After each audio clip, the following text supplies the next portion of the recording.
योजना लेके आई है भाजपा। किसानों के बच्चों को इससे फायदा हुआ है नुकसान? नहीं नहीं, फायदा ही होगा। कैसे फायदा हुआ मेरे को? फायदा ऐसा होगा कि अभी जो बंगाल के हालात है, नहीं, अग्निवीर योजना से। हाँ, अग्निवीर योजना से हर घर में एक आदमी चाहिए जो लड़ने के लिए तैयार हो, कभी भी शस्त्र लेके निकल सकते। क्यों बन रही है सड़कें? ये फलोदी कैसा काम करे दोस्तों। आज हम पहुंचे हैं खिंवसर विधानसभा के माडपुरा गांव में।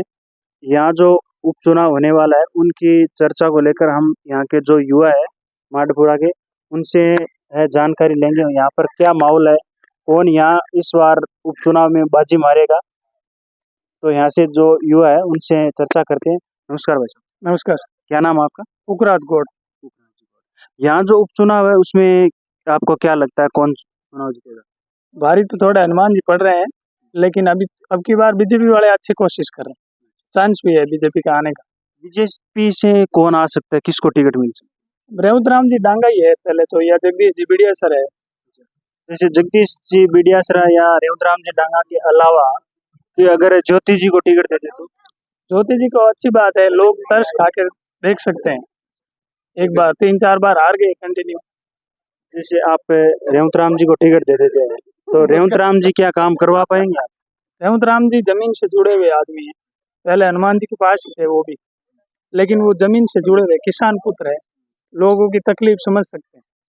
तो वो तो किसान पुत्र तो हनुमान बेनीवाल भी कह रहे हैं कि मैं भी किसान पुत्र हूँ है, लेकिन वो 3-4 बार से वो है। मेरे को ऐसा लगता है कि अगली बार कांग्रेस साहब को मौका देना चाहिए। नया आदमी की तलाश में क्यों सर इस बार? जी, लगता है आपको? लगता है नया आदमी जीतेगा? नया आदमी पिछली बार कड़ी टक्कर रही थी उनकी, और इस बार ऐसा लगता है कि जीत भी सकते हैं। देखो, हम जातिवाद नहीं, हम पार्टीवाद भी नहीं है, लेकिन जो अच्छा काम करता है हम उनके साथ। आप जो अच्छा काम करने वाला उनका सपोर्ट वाला कैसा काम करे? अच्छा काम करते हैं, कोई भी उनके पास गया तो अब तक खाली नहीं आए, चाहे कोई भी जाओ, हम गए, विपक्षी गए, कोई भी जाओ उनको। इस बार उनको क्यों नहीं जीता? नहीं, वैसे कोई बात नहीं कि उनको नहीं जीता, लेकिन एक बार उनको डांगर साहब को भी मौका देना चाहिए। कुछ लोग तो ये कह रहे हैं कि डांगा साहब सिर्फ 8वीं पास है। उससे कोई फर्क नहीं पड़ता। लोग क्या शिक्षा को तो फर्क पड़ता है ना, एक बंदा LLB किया हुआ और एक कोई प्रमाण नहीं है कि वो 8वीं पास। नहीं, लोग बोल रहे हैं, मैं नहीं बोल रहा हूँ ये। नहीं, लोगों का तो लोग तो कुछ भी बोल सकते हैं। अब मैं कुछ भी बोल सकता हूँ हनुमान जी की तरफ से, मैं कुछ भी बोल सकता हूँ कि हनुमान जी ने ऐसा नहीं किया या डांगा साहब ने ऐसा नहीं किया। अब की बार दुर्ग सिंह भी आ गए, तो अगर दुर्ग सिंह जैसे कांग्रेस यहाँ जाता है तो कैसा रहता है? कुछ फर्क नहीं पड़ने वाला दुर्ग सिंह से। तो उससे फायदा किसको होगा? बीजेपी को? हनुमान जी को फायदा होगा सीधा सीधा। तो हनुमान जी बाजी मार, इसीलिए कह रहा हूँ हनुमान जी का पलड़ा भारी है, पहले ही बोला था मैंने, क्योंकि दुर्ग सिंह आ रहे हैं। दूसरे नंबर 1, बीजेपी तीसरे नंबर 1, भाजपा तीसरे नंबर रहेगी। ये इनकी सोची साजिश समझिश है। एक मिनट सुनो, ये लोगों को भरमा रहे हैं कि दुर्ग सिंह, बाकी दुर्ग सिंह 5 या 6 हजार वोट। नहीं, आप भाजपा का कह रहे हो, भाजपा का अग्निवीर लेके आई है भाजपा। किसानों के बच्चों को इससे फायदा हुआ है नुकसान? नहीं, फायदा ही होगा। कैसे फायदा हुआ मेरे को? फायदा ऐसा होगा कि अभी जो बंगाल के हालात है, नहीं, अग्निवीर योजना से। हाँ, अग्निवीर योजना से हर घर में एक आदमी चाहिए जो लड़ने के लिए तैयार हो, कभी भी शस्त्र लेके निकल सके। उससे फायदा कोई 65 साल में इस योजना की आवश्यकता नहीं पड़ी अभी। पर वो ऐसा थोड़ी है कि आप 4 साल ही करेंगे, आप आगे भी तो कर सकते हो उस योजना का पूरा। आगे तो इसमें 50% लोगों को रख रहे हैं ना, बाकी तो जैसे 7 अभी नोटिफिकेशन है 7 साल बाद में उनको घर भेज देंगे। वो युवा करेंगे क्या? जो हथियार चलाने लग जाएगा युवा है तो 25, 26, 27 साल का होगा तो हथियार चलाना सीख जाएगा, तो वो तो नहीं, ऐसा कहाँ लिखा है कि 7 साल भी करने लग जाएगा? नहीं, ऐसा कहाँ लिखा है 7 ही साल कर सकते हो, आगे भी कर सकते हो।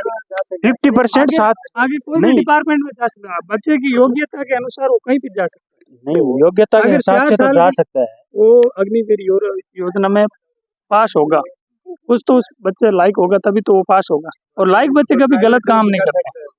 आजकल के युवाओं को भ्रमित करने के लिए ये कार्य कर रहे हैं, लेकिन इससे भ्रमित नहीं होना, ये देश के लिए बहुत अच्छी चीज। भ्रमित भी नहीं है। इस बार जैसे लोकसभा चुनाव में 240 सीटें आई, ये भी तो असर भी था ना। असर भी है, विरोध तो है ना भाजपा का।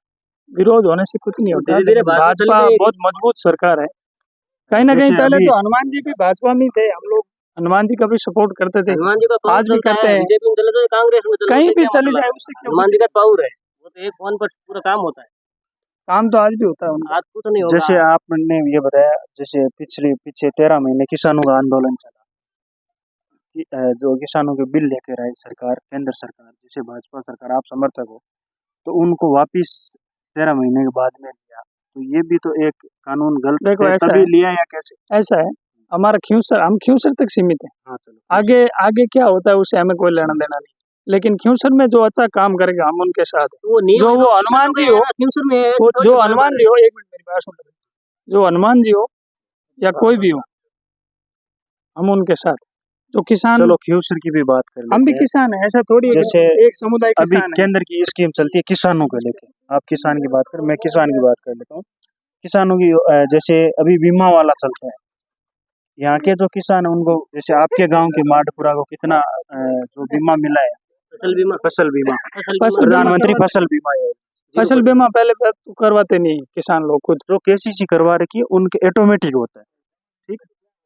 हाँ, तो उससे फायदा जो सरकार केंद्र से नहीं, देगी अभी वो अब जैसे ऑटोमेटिक मिल अतिवृष्टि जाएगी। हो रखी है इस बार, उससे कुछ योजना का फायदा मिला है? नहीं, कुछ फायदा नहीं मिला, जैसे करीब मेरे को लगता है 7-8 साल हो गया इस योजना को चले।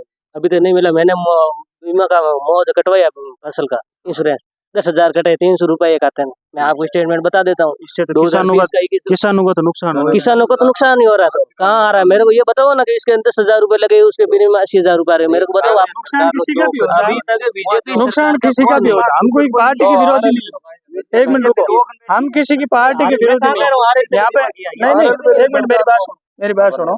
अभी खियूसर के अंदर RLP है, सरकार किसकी है? खियूसर की सरकार किसकी है? RLP की सरकार। हम किसी पार्टी के विरोधी नहीं, लेकिन जो केंद्र से जो काम होगा तो हम खियूसर वालों को भी मिलेगा, पूरे भारत को मिलेगा। पूरे भारत में काम मिल रहा है, पूरे भारत में काम मिल रहा है। सोइला में अभी तक सड़कें टूटी हुई है। क्या वो सोइला भारत से बाहर थोड़ी है?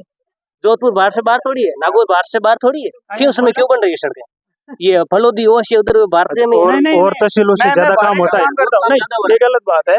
मैं टूर का काम करता हूँ, सब जगह रोडें बन रही है, सब जगह बन रही है। मेरे को बताओ ना, आप वहाँ पर बन रही है। हनुमान जी भी नितिन गडकरी के पास भी गए थे, वो भी वो तो काम के लिए ऐसा सब थोड़ी जाते है। हैं। नहीं नहीं, ऐसा थोड़ी है कि भाई हनुमान जी आप तो सब जाते हैं। वो देखो, काम सब लेकर चीज आते हैं, केंद्र से काम होती है, केंद्र से होती है सब चीजें। सरकार डरती है इससे, तो काम देते हैं। नहीं, ऐसा कुछ नहीं डरता कोई चलिए एक जो युवा है और उनसे बातचीत करते हैं। आप